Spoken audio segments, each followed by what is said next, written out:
Oi pessoal, tudo bem com vocês? Eu sou a Liz e hoje é o meu aniversário e olha só o que o meu papai fez. Aqui ele fez uma bandejinha com o meu café da manhã. Vamos ver o que tem? Tem suco,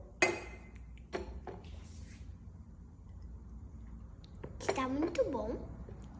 Também tem cookie, que a Jalbinha já tá de olho, pão de queijo, pão em formato de coração, que tem queijo, tá, gente? E um danoninho de chocolate. E foi esse meu café da manhã, gente, no dia do meu aniversário. Tchau!